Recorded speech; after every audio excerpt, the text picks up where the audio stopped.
sesuai dengan kewenangan masing-masing. Begitu eskalasinya meningkat, maka pemerintah kota maupun kabupaten ataupun pusat harus memberikan putusan apakah ini status konflik sosial atau bagaimana. Kemudian tindakan darurat penyelamatan dan perlindungan korban.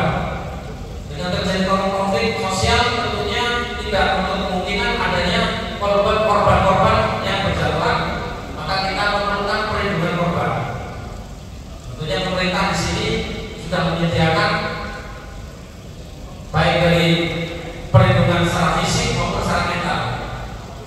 Kemudian pengerahan dan penggunaan kekuatan TNI.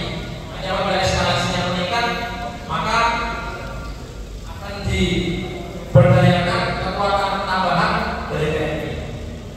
Kemudian ketika adanya pelanggaran pidana ditangani oleh Polri. Dengan kejadian konflik-konflik yang ada, kita bisa lihat, kita bisa mengamati bahwasanya banyak juga yang mempergunakan kesempatan dalam kesempitan. Di situ konflik sedang terjadi, di situ dia memanfaatkan keadaan, bisa melakukan pencurian, bisa melakukan perbuatan misalnya pelecehan dan lainnya. Nah, itu ketika terjadi seperti itu, maka pelanggaran yang ada atau pelanggaran pidana yang ada bisa segera diproses oleh kepolisian untuk meredam adanya gejolak yang lain.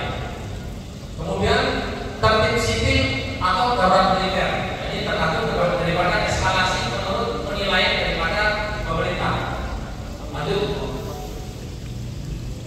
Ada dalam penanganan konflik di sini dari aspek hukum, yaitu substansi hukumnya, struktur hukum, dan gaya hukum masyarakat yang dalam hal ini belum bisa disinkronkan.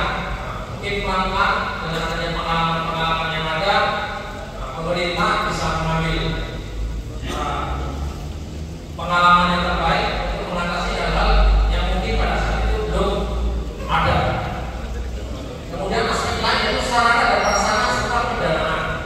Kita ketahui bersama bahwa saat ini pemerintah pusat, presiden sudah melakukan penghematan, kemudian juga membentuk suatu dana nasional, yaitu terutama untuk mengatasi hal-hal yang pendanaan yang kurang ataupun daripada kelengkapan sarana dan prasarana. Kesimpulannya daripada ini semua, terjadi konflik sosial adalah masing-masing individu harus memiliki sikap toleransi dengan memelihara kondisi damai di dalam masyarakat dan menumbuhkan sikap tenggang rasa sejak dini. Nah, itu semua dapat menghindari adanya konflik sosial. Next, Pak. Penyelesaian konflik sosial diantaranya bisa melalui konsiliasi, yaitu usaha mempertemukan keinginan pihak yang berselisih untuk mencapai persetujuan dan menyelesaikan perselisihan. Nah, ini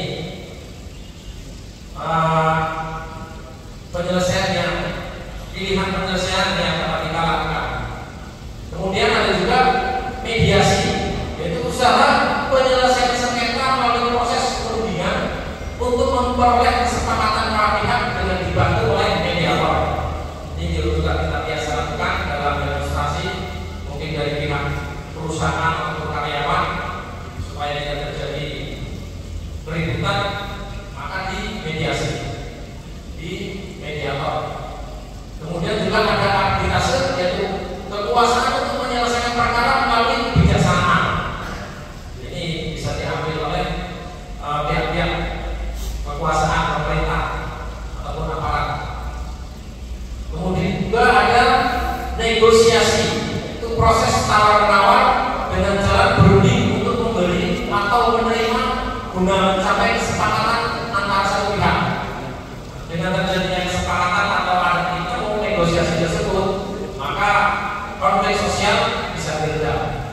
Kemudian juga ada yang terakhir, yaitu litigasi, yaitu penyelesaian perkara melalui jalur pengadilan.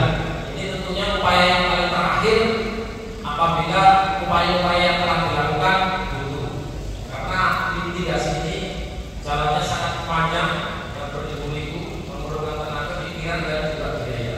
Maka kita lebih mengutamakan tempat yang sebelumnya, yaitu konsiliasi, mediasi, arbitrase maupun negosiasi. Lanjut. Oke. Jadi dari hal beberapa yang saya sampaikan, mungkin ada kurang lebihnya. Saya mohon maaf yang sebesar-besarnya. Di situ kerukunan kunci utama membangun bangsa. Maka dengan kita berkumpul di sini, mudah-mudahan kita bisa saling mengenal, lebih lagi rapat dan kerukunan kita. Demikian. Wabillahi taufiq. Wassalamualaikum warahmatullahi wabarakatuh. Baik, sudah beberapa narasumber yang memberikan materinya dan beberapa narasumber ini setelah selesai kita waktu